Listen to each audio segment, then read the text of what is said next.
Public Q&A presents AskReddit question. Lawyers of Reddit, what is the biggest, well you didn't tell me that moment you've had in your career?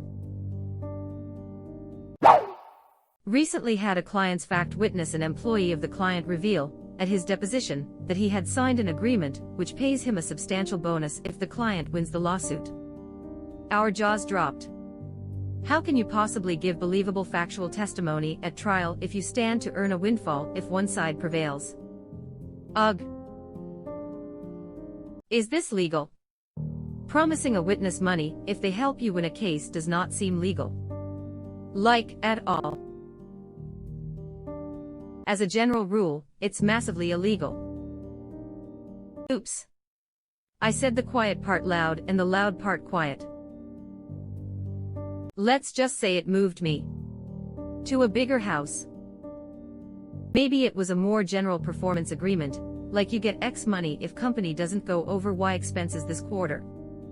And the lawsuit settlement would increase expenses enough to ruin the employee's bonus. Still shady AF though.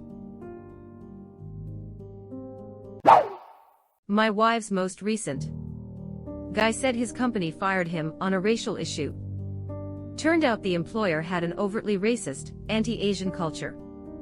Oh, but the client also kept coming to work and threatening the employer with a handgun. In a funeral home. Holds gun. Prepare to become a client. Congrats, you are now promoted to client. Gold. Cold. Can we get an everyone sucks here ruling? Ash. Indubitably. Kept coming. Wait, how many times did he do it? He kept on walking into a funeral home with a gun. Seems like he was a repeat customer. That sounds like the beginning of a bad joke. Guy kept on walking into a funeral home with a gun. Came out in open court that my client's brother was her child's father. She had been super dodgy about dad's identity, and this was a restraining order hearing against brother. Oh, that is just so sad. Wait, if you didn't know about it, and she wasn't willing to talk about it, how did it come up in open court? Did the other side bring it up in a case against them? I don't see how that would help them. Not a lawyer, but there is still a child. Perhaps the defense made a case that a restraining order would keep him not only away from the woman, but also from his child, resulting in a worse father-child relationship. And thus the constraint should not be passed since the father needs his rightful contact to his child. Or something along those lines. Did she get it? When defense counsel asked my personal injury client, a tall, 50-ish leather vest-wearing biker, to describe the worst part of the neck injury he suffered when his motorcycle was hit by a car, he calmly replied, "The worst part? That I can't give oral sex, you know, cunnilingus, as well as I used to." After a long pause, defense counsel asked him to repeat the answer. My client did. He wasn't faking. He seemed genuinely sad. It was the first time I'd heard about that from him. It was heartfelt, unusual, and interesting, on a number of levels. Somewhere out there is a woman missing out on the best cunnilingus of her life. Or lots of them. When he'd finished testifying, I was left feeling like the sincere, unique guy, at once a roughneck and a gentle lover, like, got around. It was quite something. When you give cunnilingus like that, you enjoy many encore performances. Don't tell me it was a hung jury. I means. Points for honesty. Sex is an important part of people's lives. Definitely. In the moment, everyone paused, as troubled sleep is a much more common reply. In hindsight, though, I really felt for the guy, particularly since his lament was not that he himself was missing out on something, but that he could no longer give in the manner he'd become accustomed to. It was actually very sweet. Please tell me you won that case. We did. Amazing. Absolutely spectacular. I like this as an answer, TBH. Too often it's easy to forget the small things that you lose in an accident like that. I had 11 teeth, including most of my molars, destroyed when stopping a mugging a decade ago. You know what still hurts me to this day? I can't eat pistachio nuts or steak. It sucks to lose something you enjoy because of someone else's actions. Story time. Not too much to tell, really. My brother and I were having drinks, he'd gotten angry over something and walked off. I followed him to find someone trying to steal his suitcase, which had pretty much everything he owned in it. My brother and the mugger were wrestling over the suitcase, and just as I got there, the mugger swung a knife at his gut. I knocked the knife from his hand, only to have his accomplice step out of the alley and punch me in the back of the head with a coward punch. I was unconscious before I hit the ground, so the rest of this is from the witness report. I face-planted and bounced or rolled over, to which the first mugger stomped on my mouth, breaking 13 teeth in total, including snapping my front teeth off and forcing them through my face under the bottom lip. At this point the accomplice started yelling, "You killed him. Run!" The mugger grabbed the knife and they both fled. No idea if they were ever caught. When it came to getting help from the Victims of Crime Fund, they paid for getting crowns put on the front teeth and reimbursing some of my sick leave, but that was it. Had to have 11 molars that were completely shattered removed, and the head trauma has had lasting effects including migraines, depth perception issues, and trouble losing weight. Not all heroes wear capes. Mad respect, bro, you got your brother out of a stabbing there. Shit happens quick sometimes. Hero move if ever I saw one. I appreciate it. I am just glad that he's okay. Worth all the teeth in the world. Holy moly. What an awful thing to happen. Coward punch is right. And condolences, mate, I love pistachios. Though I guess you don't need molars for pistachio gelato. I am going to have to look for pistachio gelato. Never come across it before. Hey, it's a legit complaint. Though I guess I feel more his partner. I feel like I can vividly hear exactly what this man's voice sounds like. I mean, that's definitely something to be upset about.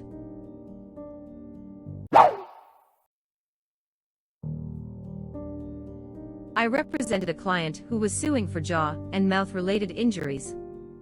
I retained the services of her regular dentist to act as her expert witness.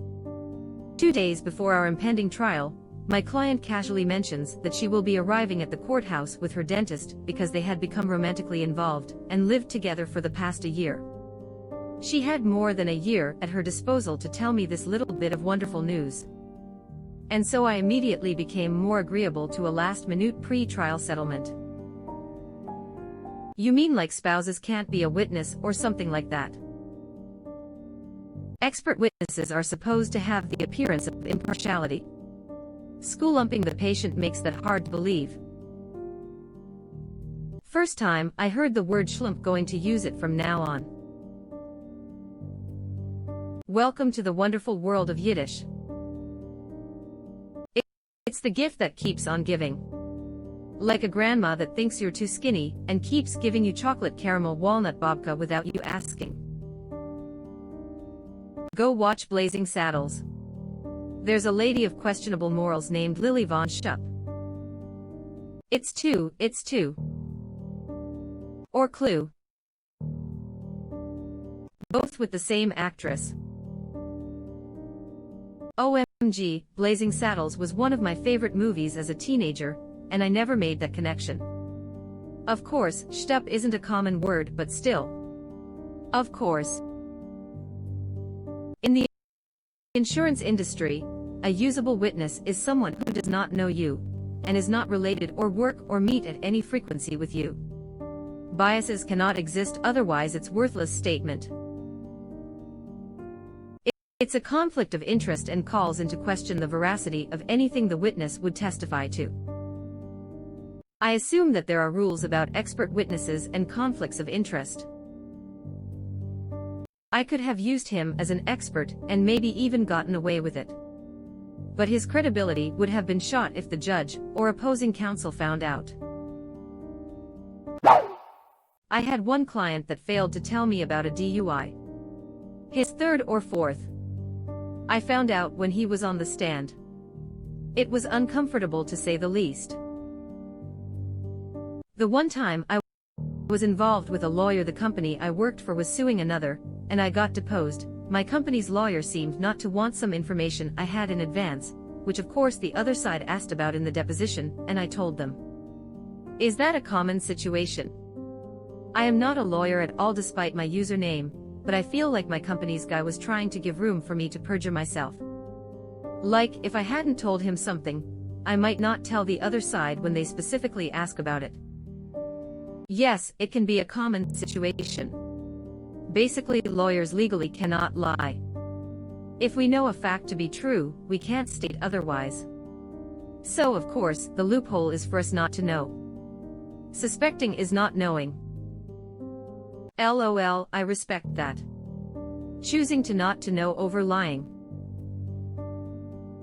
What about I don't recall? Then what about client confidentiality? I don't think it's that the lawyers themselves can just lie, but they also cannot let their client commit perjury on the stand either if they know the truth. Good question. There's a difference between being forced to divulge clients' confidences and lying or creating facts before a tribunal. If a client told me he murdered someone, I have no obligation to tell anyone, and if I do, I will lose my license except in narrow circumstances. That's confidentiality that comes from attorney-client privilege. However, I certainly could not argue before a court that my client couldn't have murdered the victim because he was in China, for example. Rules of professional responsibility don't let us lie or bring claims or contentions that don't have a factual basis. So the defense attorney's focus instead would be to make sure that the prosecutor established every element of the crime to the degree necessary for a conviction. Jesus. Not a criminal trial, I hope. Close. This was an immigration case. Pro bono case as a favor to his saint of an aunt, who also didn't know about the DUI if I remember correctly. Is it poor form to yell "you idiot" to your own client? It is. But that's why we have the double face palm, and the quiet whimper into our hands. I worked for insert major airline and found out through a mind-numbing contract review that they were double-dipping. They had entered into an exclusivity agreement with one insert major airline repair provider, and, without telling me, that had asked me to engage in a separate exclusivity agreement with another provider so they could get a second, $25 rebate. They intentionally had two separate attorneys owe each transaction, so we wouldn't know about the double-dipping. I don't know if $25 sounds like a lot to you, but when you're talking about airplanes, which cost $, I am not going to get disbarred so you can make a little extra money. Quit on the spot. John Mulaney had a bit that started like this. Flying sucks so bad now. The other day I was flying on. I shouldn't use the real name, so I'll just make one up. Let's call it Delta. I was flying on this piece of shit Delta airline and life is a fucking nightmare. I sing it every time I am moderately inconvenienced. We're going to frame you for murder. I am a little fat girl. Excuse me. I am a proud Asian woman. And every time the gong was hit, the whole row in front of me would stand up, turn around, and bow. The band Perfume Genius called out Delta on stage a few years ago at Boston Calling Music Festival for losing their bags, including their instruments, when they flew over from Australia. Delta was one of the sponsors of the festival, so I have a feeling Perfume Genius won't get invited back, but honestly I don't blame them at all for being pissed. They ended up performing with instruments on loan from other musicians at the festival. NAL, very honest and maybe stupid question as I read this twice to understand. The repair provider, would they not have been getting only half the number of repairs per size of airline, since unbeknownst to them airline was sending repairs elsewhere too? If they thought they had an exclusive agreement to do repairs, wouldn't they expect all repairs? Obviously unethical business practices on airlines' part, but curious about repair provider not receiving all the airplanes for repair. Did they not notice this? I did not stick around to find out, but the repair providers were much larger, foreign corporations who do repairs for airlines across the globe. My airline wasn't a huge customer to either repair providers, may have flubbed the numbers to the repair providers to make their volume seem slightly less, and was rapidly growing during that year, so would end up with more volume than originally estimated. Still doesn't make it right, but it's not a glaringly obvious thing. Okay, you did it once, so I assumed it was a typo, but then you went and did it again. Are we talking $25 million or $25 million million? $25 million probably. No airline is throwing around $25 trillion. I read it as 25 millimeter dollars. Well, considering that 25 million is $25 trillion, I am going to go out on a limb and say that they meant million. I came to the conclusion $25 meant $25 mega millions. Not op, but it's not uncommon to abbreviate million as mm. In that case the M is for thousand, and so mm is thousand. This is because it's also not uncommon to use M to mean thousand instead of K. Capitalization is important in this case. Mm is 1,000,000 from Roman numerals. Mm is millimeters. It is more common to just write M as in the prefix mega, which means a million in the non-accountant world. A mostly pedantic point, but nevertheless. Could also mean millimeters. So converting for the Americans. $25 mm is almost $1 98-inch dollars. Or S, just in case the lawyers want to suggest sending me away for mental health. In Roman numerals, M means 1,000. So it's an old tradition.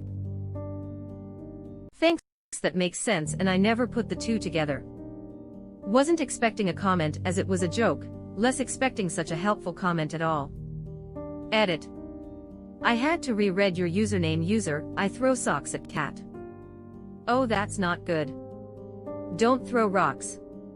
Or socks. Go ahead then. Obligatory, not a lawyer, but I've watched this unfold as the foreperson of the jury. Defendant decided to be his own lawyer, accused of pulling over and switching drivers in a car while being pursued by police for driving without a license while on probation for DUI. Officer pursuing was the same officer who arrested him for the original DUI. Playing Perry Mason, defendant put his buddy on the stand and asked point blank, who was driving the car that day. Buddy replied, "You mean before or after we switched drivers?" It was all we could do to keep a straight face. Defendant decided to be his own lawyer. These are my favorite ones. I thought being on jury duty was supposed to be confidential. During the active case, yes. Afterward, it's not really a problem. You can't disclose any info while part of an active court case or trial. Once the case is over, they can in most cases. Except for on grand juries. A bit of a legend, but I got to read the actual trial record when a guy who claimed total loss of the use of his right arm testified for 45 minutes he had hurt his left arm. He even lifted his allegedly horrifically injured right arm above his head to demonstrate which appendage was fucked. One of his attorneys just packed up his shit and walked out. Court right, which is actually my client's left arm. I would like to see both counselors backstage. I mean, in my chambers. This arm, right here, that I am showing you, was brutally torn asunder. I will never fully recover, and the loss of this arm I am pointing at you is truly a terrible thing. Wait. Do you mean he filed documents stating he lost use of his right arm, then waxed eloquent about his poor, injured left arm? Can you share the trial record if publicly available? Sounds a bit like my cat who on a regular basis dramatically declares to have perished from malnutrition. Had a client tell me that they had just signed a bunch of claim releases that ultimately tanked their case, after I had explicitly told them to let me look at all documents prior to signing since I had seen something similar that they had signed almost a year back. They'd signed one of these while we were gathering documents and about to take a deposition, and when I saw my client's signature on it, I just facepalmed because his signature ended up waiving away any rights they'd had to payment. Ugh. Was it Kramer? The most common is that they don't have prior arrests or convictions. That usually ends when you hand them an inch-thick catalog of their activities since their 18th birthday. The post-violation phone calls are fun. Someone will violate their bond or a protective order before trial, they will get caught, they will then call and attempt to explain that everyone was lying. One guy showed up for a status on probation date, something that only happens with people who have a habit of getting violated, and he reeked of weed. I informed him he was going to be dropping that morning. He stated that he would drop clean. I said fuck it. Probation took him down. He was back and in cuffs in 15 minutes. He had tried to poke a hole in a condom filled with clean piss to beat the drop. The probation officer was looking in a mirror at this guy's meat as he pulled the piss condom out of his boxers and tried to create a stream with a needle. His pants were covered in someone else's piss because that's how stabbing condoms works. Worked in drug screening for years. This is a common story in that field. Fake dicks and urine bags are all too real. One time my female colleague was visually monitoring a urine screen for a probationer, and the probationer coughed mid-pee. A plastic vial full of synthetic urine labeled holy water shot out of client's vagina. I had to catalog falsification devices at the end of every year, and sending an image of holy urine to the chief of probation was a really funny life experience. My friend used to administer piss tests, go an occupational health place. She said the condom thing ID fairly common, but she would hear something pop from outside the door. He should have gone with the tried and true oil change. Yeah, sure thing, Thad. WTF did I just read? Don't know if this counts, but a woman's character witness showed up to court drunk. This was the client's mother. If I had known she was a heavy drinker. I am a pie. I found a key witness for an attorney client. Took a statement from her, and it was super helpful. Later served her a subpoena. Gave it to her husband as she was clearly intoxicated. Told client about her condition. Was asked to give her a ride to court. 8 a.m. and she was again totally wasted, falling, slurring, dropping everything she tried to pick up. Called client who got a continuation.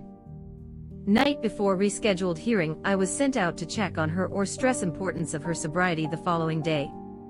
She was having a drink but was coherent, apologetic, understanding. Next morning I arrived to pick her up, knocked on the door for a half hour, and never got an answer. 2 recycle bins in the alley overflowing W or beer cans. Client was pissed and had to present his case W or out his key witness. I realize you can't kidnap them, but that's when you have to convince them to stay with you that night in a motel room or something so you can make sure they don't drink. Yeah, I am guessing it's a stress reaction that goes overboard, so having someone there to be the emotional outlet for them would help. Could perhaps even promise to take them on a bender the next night as a celebration, though I would be curious whether that counts as a bribe or induced testimony. We had a potential witness come in to meet with the lawyers I worked for, and they met with him for an hour in our small conference room. After he left, they were contemplating whether he would do well on the stand. Y'all have got to be kidding. Why? Could you not tell that he's still drunk from the night before? The only time my having dated alcoholics came in handy. Part of our client's case involved accusations of substance abuse on the worksite. Well, in vino veritas. I am guessing the court did indeed get the whole truth. Yeah, unfortunately, I am pretty sure everyone figured out the truth pretty quickly. Light skin tone shrug. I shouldn't laugh, but LOL. Can't people just do the right thing? Drunks and addicts think and feel like they are more normal when under the influence. It's one of the major blocks to getting people clean and dry. Very true. I was or am an addict. 161 days clean now. Keep at it. One day at a time. Drunk life sucked. And expensive. I am saving around $600 a month from not drinking bottom shelf liquor. Kind of the opposite of what you meant, but what's a good lawyer's story if it doesn't follow the letter of the law while breaking the spirit of the law? My grandfather was a lawyer for a big oil company. They ordered a whole bunch of steel pipe for a new pipeline, and when the construction workers tried to work on it, they found it was somehow magnetized. The pipe was so magnetic, their blowtorch flames didn't go straight, so they were having a really hard time welding the pipe sections together. My grandfather tried to sue the pipe manufacturer, but they just said that nothing in the original contract specified the pipe couldn't be magnetic. So the lawsuit fell through, and from then on, they had to specify in every contract that the metal not be magnetic. I always assume that every weird clause in a contract, or whatever, has a story like that behind it. This is how contracts become 1,000 pages long, honestly. Art. 737, Clause T. The pipeline may not, under any circumstances, currently be or have been the home of one or more possums or any other marsupial. Your Honor, there is no evidence that a possum simply being in the pipe calls it its home. My expert witness will assert that it's really more of a timeshare. The court notes that Clause T appears to refer to the possum of Northern Australia Trichoceros arnhemensis, and not the North American opossum Didelphis virginiana, as asserted in the plaintiff's brief. You should see the crazy shit I have added to my leases over the years. Reminds of one of my many apartment hunts, where I came across a complex that very specifically banned keeping bears as pets. Can we have the top ones? This may be a dumb question, but can't you demagnetize metal? Or is that only small pieces or certain types? You can demagnetize small pieces of steel by laying it down perpendicular to the Earth's magnetic field east to west and hitting it with a hammer. For what I assume would be very large steel pipes, you would need to heat them to about 770 degrees Celsius, or get a commercial degausser. Or a really big hammer. You can, but it need to heat over certain temperature. Anyway, this would change the metal's properties, so you're fucked anyway. You could also just leave it sitting around facing east-west for many years. That would work too. Many years is being conservative. I don't know how long these pipe segments are, but there is a good chance you look at an oven so expensive that heating a pipe segment costs more than a new segment. The writ of merchantability covers that. Your grandfather got hosed. Does that apply internationally?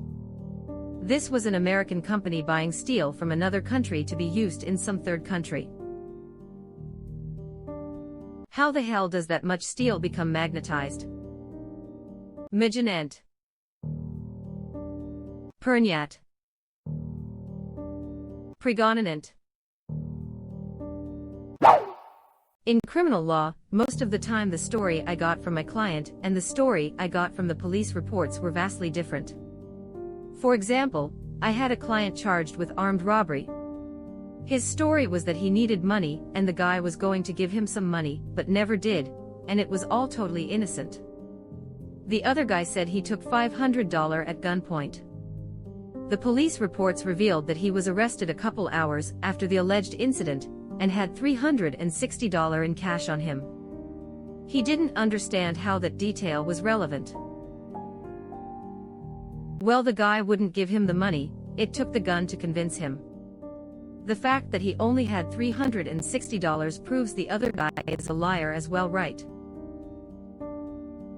The fact that he only had $360 proves the other guy is a liar as well, right? I mean, no. He says that he needed money, why does he have $360 on him? His story is he needed money, went to the guy to get someone, was turned down and left without money. Other guy says he robbed him at gunpoint and took $500. If he has cash on him, where did he get it? It's pretty clear he's lying about something, and once someone is shown to be lying about their story, people generally assume the other party is telling the truth. I was representing a guy, the senior partner had told me to handle the case. Client told me an old lady he had befriended had lent him some money. Concerned about an upcoming surgery, she had told him that if anything happened to her, in other words, if she passed away, he must consider the money a gift. Her signature was on a document to this effect, dated about a week before the surgery. Her estate was suing to get the money back. He said nah, it was a gift. I subpoenaed her medical records, but they were only given to me on the day of the trial. It turned out that the old lady had fallen, been rushed to hospital, had emergency surgery, and passed away thereafter. He pushed her. It was an emergency surgery, whereas the client said she was concerned about an upcoming surgery. So he forged the signature. No. The upcoming surgery was a different surgery than the emergency surgery she needed after the fall. She meant that the money is a gift if anything happens during surgery A. But before she could do this surgery, she fell down the stairs and had to take surgery B. A possible explanation, but it's not clear from the story. If that's the case, it feels like he should keep the money. The old lady surely would have agreed. It's basically the same as dying during the expected surgery. But it was not what was agreed. Which is why contracts need to be ironclad. Judges tend to have some license to interpret the spirit of a contract, even though some are dicks and stick to the letter. In this case, the spirit of the contract was crystal clear. Nitpicking the fact that she died before the surgery in question is just petty. I would like to see that contract. In the event of my death due to complications in my upcoming heart surgery, Tom may keep the money I gave him as a gift. If, however, the night before my upcoming heart surgery, my motorized stair lift malfunctions, sending me upstairs at a much faster rate than intended, resulting in me being hurled from my stair lift, through a window, and into the street below, resulting in my death, also known as getting deagled, the above-mentioned money cannot be considered a gift and must be returned to my next of kin forthwith. I kind of want to read that murder mystery, where her grandchildren really want that money from her. Wow, a Gremlins reference. Bravo. Deagled. The act of being killed by or killing someone with the Desert Eagle pistol. Or is that a new spelling of defenestrated? What was agreed, at least as far as I can tell from what has been posted, was that if anything happened to her, and indeed, something happened to her. That's not what Op said. How is this possible, lol? Isn't that something that counts as a surprise? I forgot the legal term for this, and you can ask for a recess or file a motion to postpone the trial because you're waiting on discovery. Is that really how the real legal world is? In school they tell you there are no surprises, everything is on the table. And they said it was wrong how in movies people could just barge into court with surprise evidence, lol. The evidence needs to be presented to the court before the trial, so if they did it they can use it. It's logical that the lawyer of the defendant wouldn't know if he wasn't told by said defendant. I am sorry, I don't understand what happened. Can someone explain please? Wow. You are still with us. Thanks for being such a nice person. As long as you are here, why not like this video and subscribe to our channel? Also you can press the bell icon, so you won't miss any future uploads.